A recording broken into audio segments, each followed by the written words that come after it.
Hi, this is Kevin Stone for Keystone Outreach. This is topic 9, tape 10, or video 10. And for this one, we're going to discuss charity, what it is and what it isn't, how it relates to modern systems of government, and also how it's treated differently by Christ and his disciples versus Saul of Tarsus, and even the one disciple who betrayed Christ, and because charity, after all, was the cause for his betrayal. So let's jump right in. I'm going to pull out some verses from some various portions of the Bible relating to charity and how it's supposed to work. So we'll start out from the Old Testament. We'll start with Deuteronomy, and in the early parts of the Old Testament, charity is most of the charity that's commanded is for the purpose of is actually tied to the sacrifices that go to the priesthood at the temple. So it's all part of the priesthood and the temple. And so the sacrifices that are, we use the term burnt offerings, but they were actually cooked, when it was made, if it was a bull or a lamb or whatever. And then the priesthood would share some of what, it fed them, and then they also, though, took it upon themselves to assist the poor with this sort of common bounty that came in the form of the sacrifice. Now, and of course, the sacrifices, they covered a whole range of things. They were for atonement, for trespass, and then there were just generic offerings for the festivals, but most of those had something to do also with atonement or trespass, as with the Passover, for example. All right, so we'll start with Deuteronomy, and so the command in Deuteronomy at chapter 14 at verse 28 is, at the end of every third year you shall bring out all the tithe of your produce in that year and shall deposit it in your town. So it's creating sort of a common collection of food. But again, this was primarily to feed the priesthood, who had to maintain. Initially, it was the tabernacle. There was no temple, so at this point, it was they were actually their job was to maintain the tabernacle and carry out all their priestly duties. So this was effectively the tithe. So at Deuteronomy 15, verse 8, it says, it's talking about that to share from this common pot. It says, you shall freely open your hand to him, being the needy, and shall generously lend him sufficient for his need in whatever he lacks. So they were commanded to be charitable, not only through the priesthood but also individually. The psalm addresses one of the Psalms, 112 at 5 through 9. Tells us, it is well with the man who's gracious and lends. He'll maintain his cause in judgment, for he will never be shaken. The righteous will be remembered forever.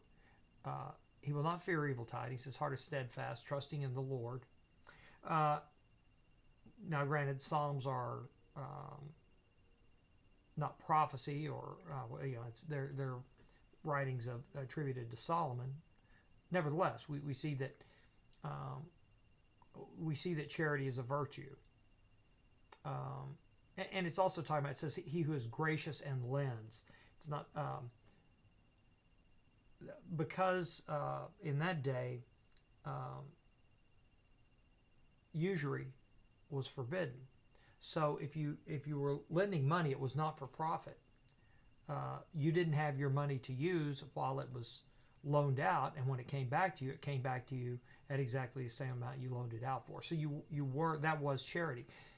Note though that lending is tied in here, which means the concept is really, it's a little bit different concept of charity than we have now. The idea that somebody's helping you through until you can help yourself, and then pay them back. All right. So in Proverbs, one who's gracious to a poor man lends to the Lord, and he, meaning he being God, will repay him for his good deed. Isaiah says, is it not to divide your bread with the hungry and bring the homeless poor into the house? When you see the naked, to cover him, and not to hide yourself from your own flesh. So, again, throughout the Old Testament, we have a lot of commandments, or a lot of indications that we're supposed to be generous and to engage in personal charity. Isaiah goes on to say, and if you give yourself to the hungry and satisfy the desire of the afflicted, then your light will rise in darkness, and your gloom will become like midday. It's just good for you to give. And then in the New Testament, now as you know, the accepted gospel by the disciples was Matthew, and we have there are 3 verses here that relate. So this is actually an idea of what Christ's thoughts on charity are. So chapter 5, we have give to him who asks of you, and do not turn away from him who wants to borrow from you. So we're still carrying this idea that you're not just dumping your money down a hole. You're helping somebody who needs help, and people who need help are usually happy to repay what they absolutely should be happy to repay what they've been lent. So, this is, as you can see, this is already starting to differ a little bit from what we think about charity. And so we're going to explore where all that comes from, where our current concepts come from. So Matthew again, this time at chapter 6, the beginning of chapter 6, beware of practicing, now this is important, beware of practicing your righteousness before men to be noticed by them. All right, and this is going to be key. This is a key passage here.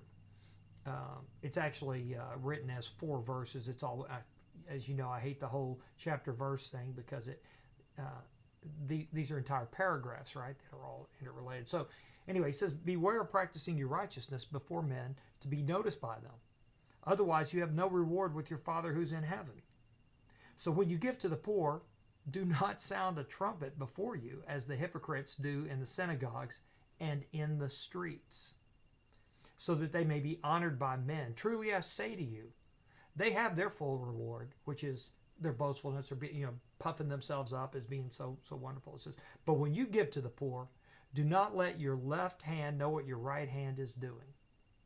In other words, you do it without thinking because it's the right thing to do. You don't talk about it. You don't think about it. You don't go boast into your neighbors how you help somebody out. Now, this is a really key difference between what Christ is actually teaching and then sort of how the institution of charity comes down to us today, is it not? So we'll go on down a little bit, and Christ relates himself to the hungry and is likening himself to the hungry and talks about that those who help the afflicted will be blessed. He says, for I was hungry and you gave me something to eat. I was thirsty and you gave me something to drink. I was a stranger and you invited me in. This also, if you'll note, ties back to what his commandment is to the people who receive the gospel from the disciples. Because when the disciples bring the word, that's what you're supposed to do for them. Is that really charity, or is it, is it their due? We could debate that, but anyway, you get the idea. Now, when we start getting to, there's some very different passages in Luke And as we know, Luke was written by a physician who was a friend of, the Gospel of Luke was written by a physician who was a friend of Saul. So it varies quite a bit from Matthew in places. But we're going to skip on down to actually and look at how Saul looks at charity, and then from there we're gonna draw a comparison. So we'll start at 1 Corinthians in the 16th chapter, and Saul is commanding, now concerning the collection for the saints, as I directed at the churches of Galatia, so do you also on the first day of each week. Now, does this sound like just the sort of generic glad giving in your heart? Don't even think about it. You just do it because it's the right thing to do. You know, he's already turning it into a production. So he says, on the first day of every week, each one of you is to put aside and save as he may prosper, so that no collections be made when I come. And again, Saul talking about, you know, when he comes, like, who the hell are you, Saul? When I arrive, whomever you may approve, I will send them with letters to carry your gift to Jerusalem. So he's ritualizing giving, which is the opposite of what Christ has commanded you to do, which is don't even have your right hand know what your left hand's doing. You just do it because somebody who needs you, you take care of. See the difference? Now at 2 Corinthians, he says, let's see, yeah, it's another command to, to complete the act of giving or of charity or tithing. This is where our concept of the tithe for church comes from, because remember, once the temple was done, the tithe effectively was destroyed. There's no reason for a tithe once there's no temple and there's no actual priesthood. And Christ gave a completely different way of taking care of the disciples. And really, that's what our ministers today are supposed to be. They're not priests. They're carrying on the work of the disciples. Very different thing. So then, as Saul does with a lot of things, he also sort of makes it a sacrament. He converts the giving that Christ just says is supposed to be something that's just innate. It's just part of what you do, is helping your brother. Saul turns it into a mystery or a sacrament. He says, now this I say, he who sows sparingly will also reap sparingly, and he who sows bountifully will also reap bountifully. Each one must do just as he has purposed in his heart, not grudgingly or under compulsion, for God loves a cheerful giver. The last part's okay, and also, notice it's, now this I say. Everybody else is teaching the word of Christ. Saul is teaching the word of Saul.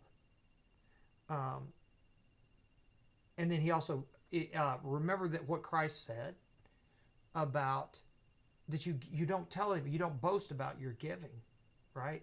You quietly give. So even your left hand doesn't know what your right hand's doing, right? What does, in Galatians, what does Saul say? He says, they only asked us to remember the poor.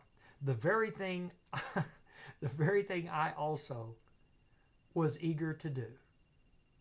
So here's I'm a good guy. I'm helping the poor.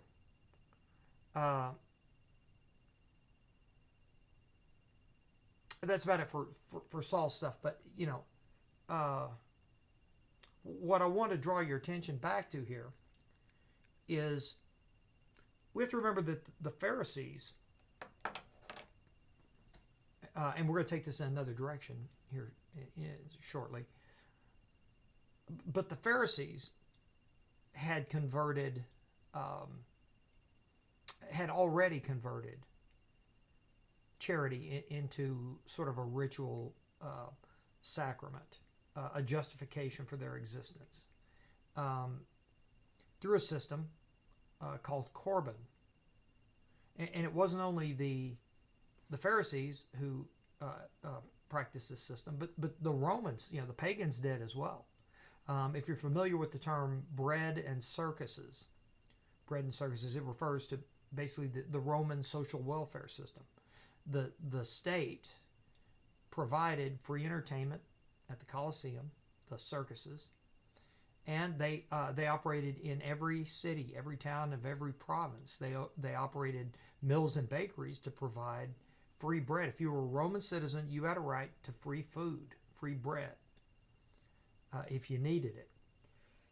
That's where the bread and circuses thing comes from. Now, they took the money, they took the tithes, the donations from the pagan temples, to Jupiter or Artemis or whoever, and that's how that was largely how they funded, particularly the bread and the charity, the social welfare system, and just as the Corban system among the Jews was a development. It wasn't an original intent, but it was a development from the tithes to the priesthood.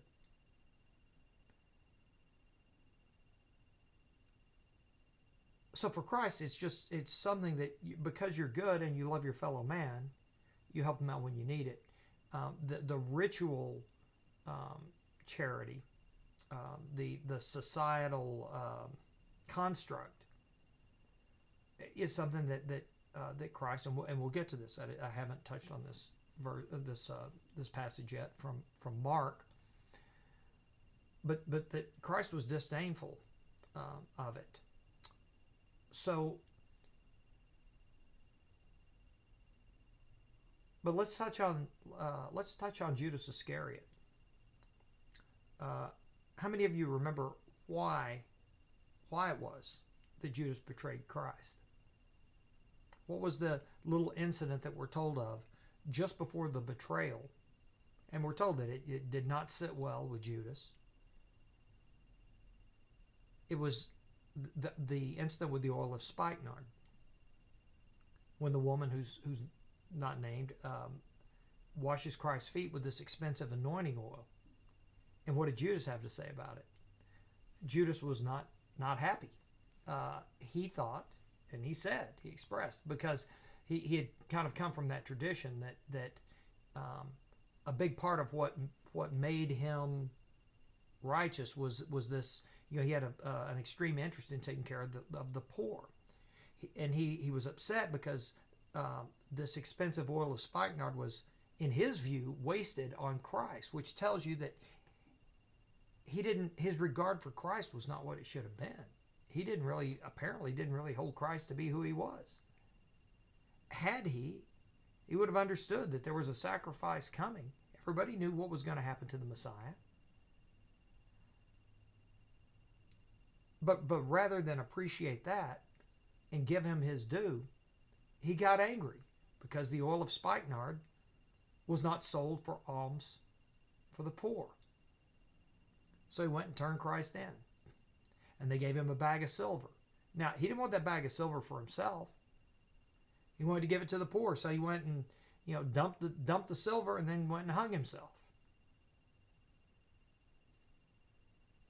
But this was the thing. So many people then were wrapped up in the concept that, that the most important function of religion was to take care of the poor. Now, it's something you're supposed to do as a good person, but it's not a function of the religion. But because it had become so tied to the Corban system,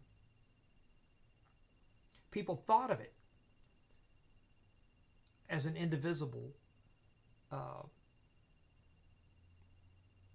aspect of the faith, as a sacrament. So let's look at Mark, if I can find it here. Yeah. So the Pharisees were doing what they do, and trying to trip Christ up. And so Mark at chapter 7 says, "Then came together unto him the Pharisees and certain of the scribes which came from Jerusalem. And when they saw some of his disciples eat bread with defiled, that is to say, unwashed hands, they found fault." they were going to try to condemn them just because they didn't follow the ritual of washing their hands before eating. It says, for the Pharisees and all the Jews, except that they wash their hands off, eat not, holding the tradition of the elders. And that's wash, except they wash their hands oft, O-F-T, often. Is, they don't eat unless they wash their hands all the time. They don't want to eat with dirty hands. So it says, and when they come from the market, except they wash, they eat not. And many other things there be, which they have received to hold, as the washing of cups and of pots and of brazen vessels and of tables. So there was all this stuff about ritual cleanliness. And it's important, to have decent hygiene. But is that really that important to God? He gave the hygienic laws to keep his people healthy. But physical cleanliness does not necessarily equate to spiritual cleanliness. So, says the Pharisees and scribes asked him, being Christ, why walk not thy disciples according to the tradition of the elders, but eat bread with unwashen hands? What are your people doing, not washing their hands? So he answered to them and said, well, hath Isaiah prophesied of you hypocrites, as it is written, this people honoreth me with their lips, but their heart is far from me? Howbeit in vain do they worship me, teaching for doctrines the commandments of men. The commandments of men. Because this is the tradition of the elders. It says, and then he goes on to say, for laying aside the commandment of God, you hold the tradition of men, as the washing of pots and cups, and many other such like things that you do. And he said unto them, and here's where it gets to the important part, full well you reject the commandment of God. So in keeping these traditions of keeping your hands washed and your pots washed and your plates washed and your cups washed, you reject, full well you reject the commandment of God, that you may keep your own tradition. For Moses said, honor thy father and thy mother, and whoso curseth father or mother, let him die the death. But you say, if a man shall say to his father or mother, it is Corban, that is to say, now in the King James it says a gift. Actually, the word translates as a sacrifice, because Corban was the food from the sacrifice. So it's a mistranslation from somebody not understanding what Corban is. So the verse here, 11, says, but you say, if a man shall say to his father or mother, it is Corban, that is to say, sacrifice, by whatsoever thou mightest be profited by me, he shall be free. And you suffer him no more to do aught for his father or his mother. Do you understand what it's saying? It's a little opaque, the language, but when you break it down, it's clear what he's talking about.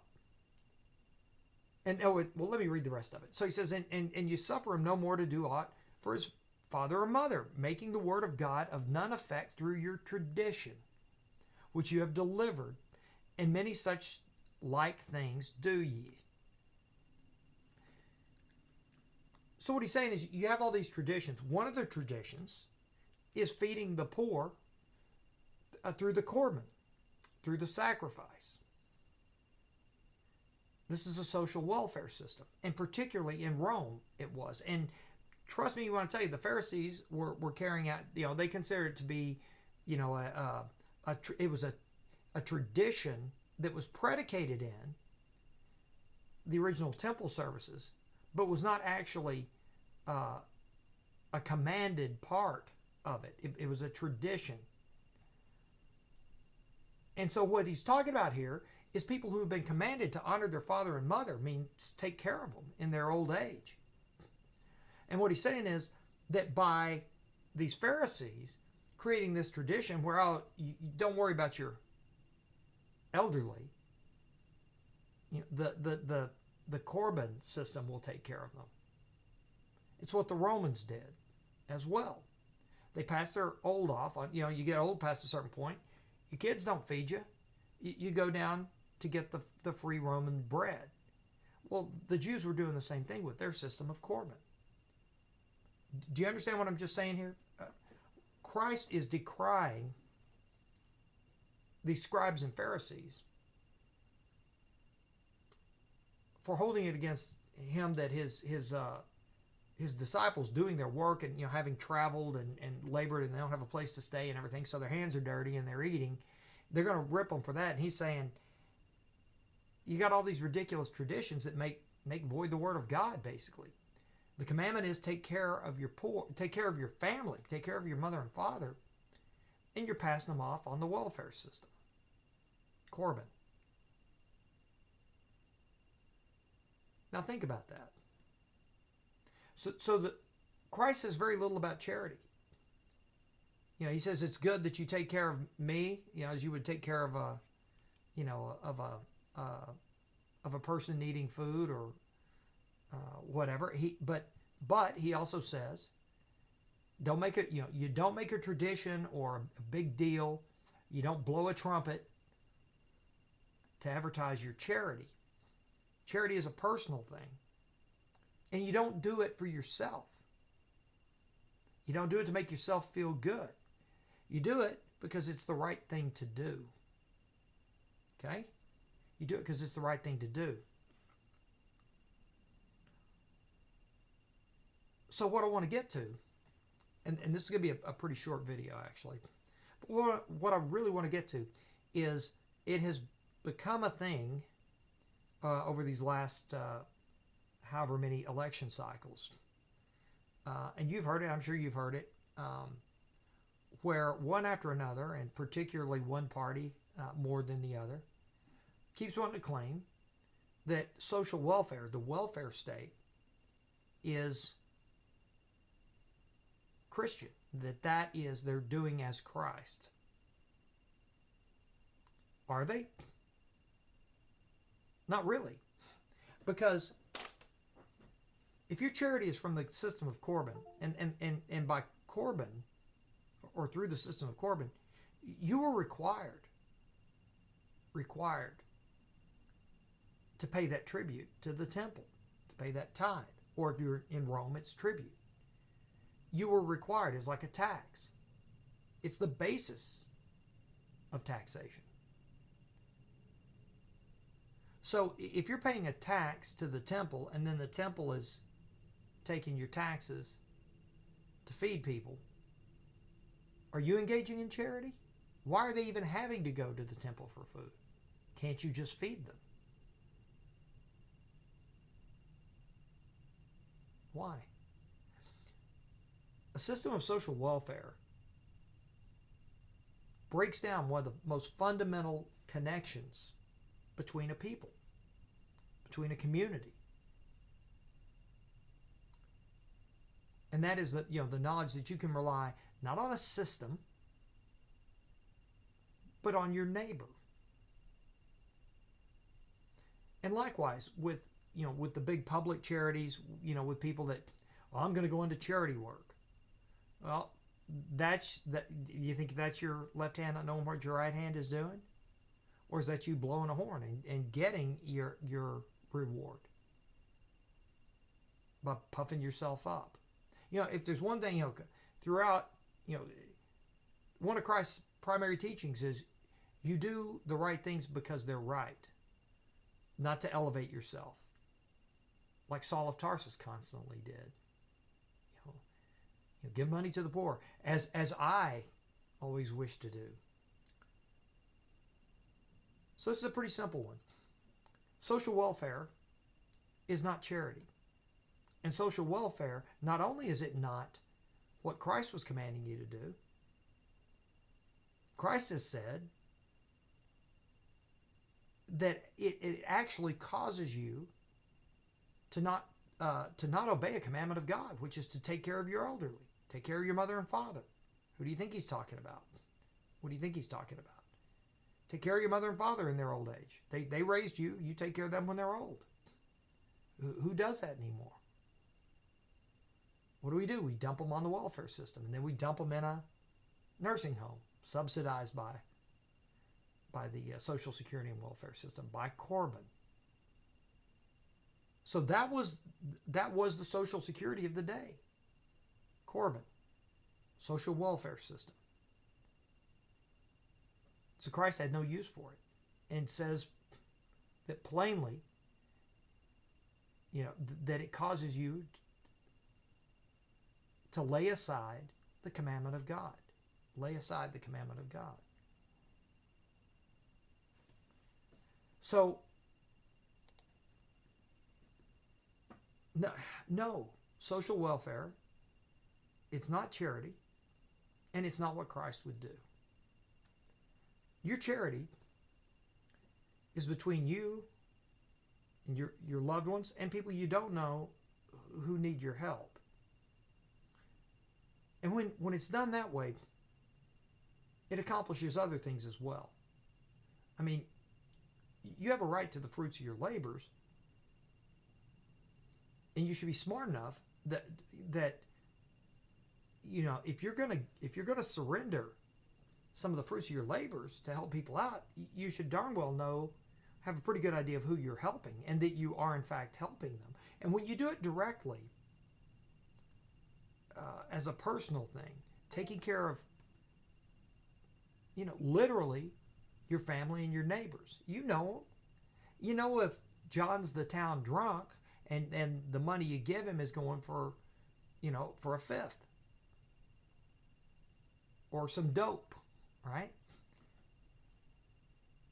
Or whatever else it is that his problem is, or he's a gambler, or he's going to spend it on whatever, hookers, or whatever, internet porn, God knows.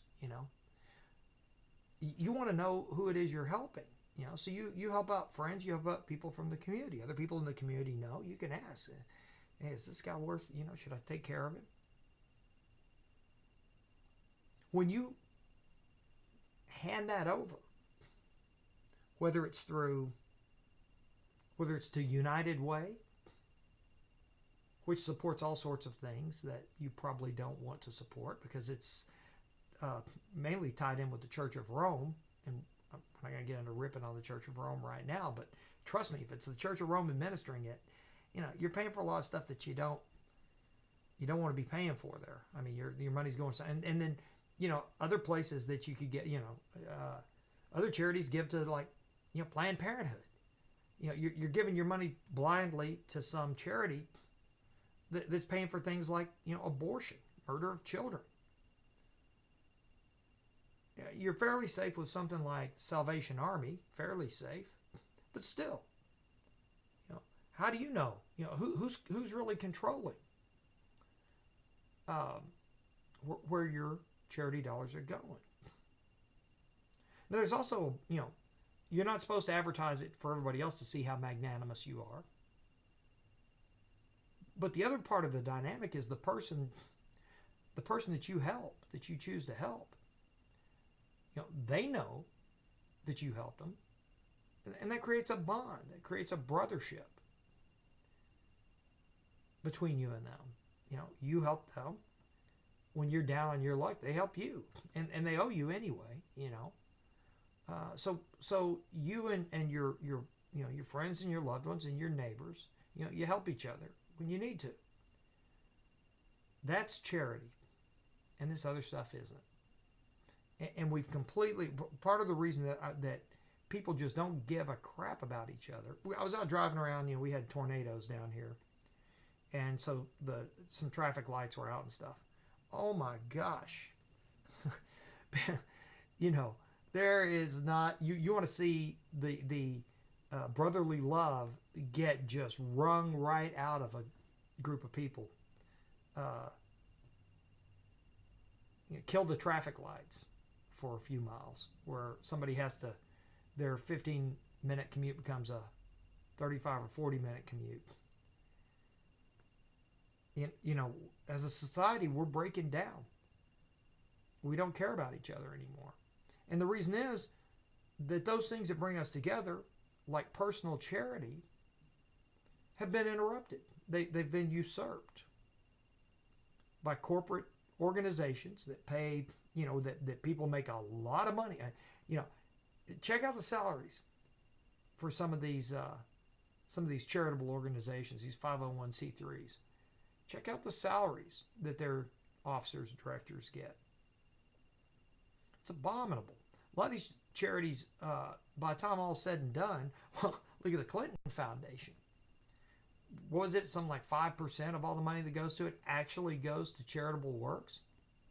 What does that mean? Where do we think the other 95% is going? And, United Way and a lot of those places, they're equally bad. Salvation Army is one of the best. I think they still give over 90%.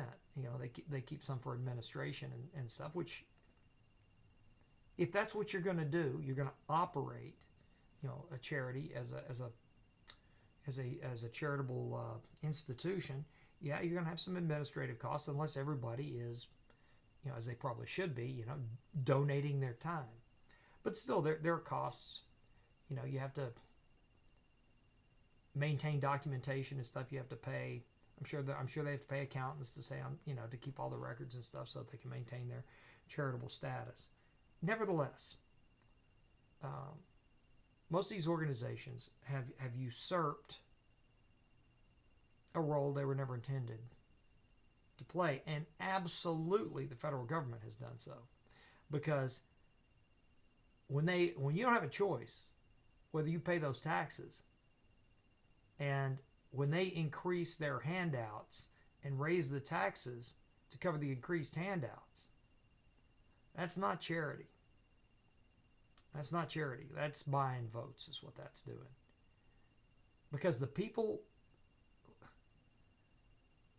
even good people who receive federal handouts, do you think when they get those handouts that they're thinking about you and your tax dollars? Or are they thinking about how beholden they are, how great it is that the government's taking care of them? Or do you think, even more likely, after a period of time, if they've been taxpayers, what do you think they think? I paid my taxes. I got a right to this. Entitlement.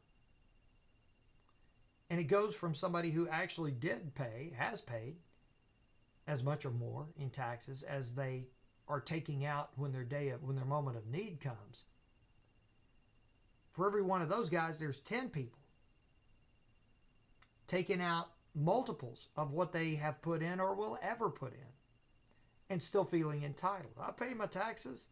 It's like, yeah, by the time you get all your deductions and stuff, you're paying a couple of $1,000 a year, and you're taking out, tens of thousands. Creates entitlement. And nobody gets the satisfaction of giving, because you didn't have a choice. They raised your taxes. It's sucked right out of your check.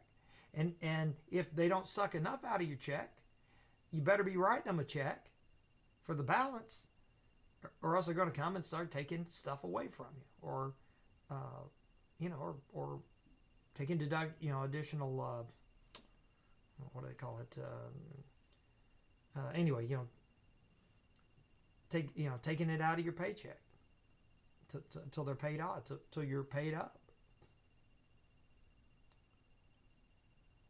And you don't have any control. Again, you got no control over where those charity dollars go. When it's the federal government, they want to give it to, transgendered pedophiles. What do you got? You can try to vote them out, I guess. They're giving money to Planned Parenthood. Are you opposed to abortion? Do you get to say, no, I'm not giving you these taxes because you're this portion of the taxes because it's going to Planned Parenthood? No, you don't get a choice. Not charity. Social welfare is not charity, so just disabuse yourself of that notion. Charity given for the purpose of self-aggrandizement is not charity. Disabuse yourself of that notion. Charity, to win you brownie points towards salvation, it's not a sacrament. It's something you're supposed to be doing anyway. You don't get brownie points for doing what you're supposed to. Adam was not supposed to get brownie points for not eating the tree, I mean the fruit from the tree of the knowledge of good and evil. He just gets in trouble when he disobeys and does it. Do what you're supposed to. Take care of people. You don't wear it like a badge of honor because it's what you're supposed to be doing. Taking care of your parents. It's not something to be proud of. It's what you're supposed to be doing. Don't hand them off to welfare or Social Security or even a nursing home. And that's what Christ says when he attacks dumping your mother and father off on Corban. Hey, it's the sacrifice. What he's saying is when he's saying sacrifice, he's talking about taxes. The sacrifice is the tax. They rendered up a bullock or a sheep or whatever. There's a whole complicated formula for determining you give so much for each of these festivals, or based on your increase, percentage of the increase of your herd you give for the sacrifice. So you see what he's saying there? When he says it's the sacrifice, it's the Corban, that's the same as saying, let Social Security take care of them. We paid our taxes. So that's it. I hope it gives you a little bit of a different view of what charity is and isn't. Whether Christ was a socialist, he was not. Absolutely was not.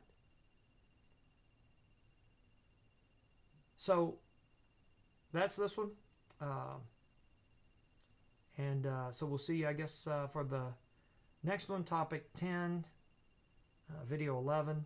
Until then, you want to talk about this one, you can send an email to Keystone Outreach all run together, Keystone Outreach @gmail.com, or comment at the video here on YouTube or on wherever the repost is. But that's it. This has been Kevin Stone, and we'll see you next time.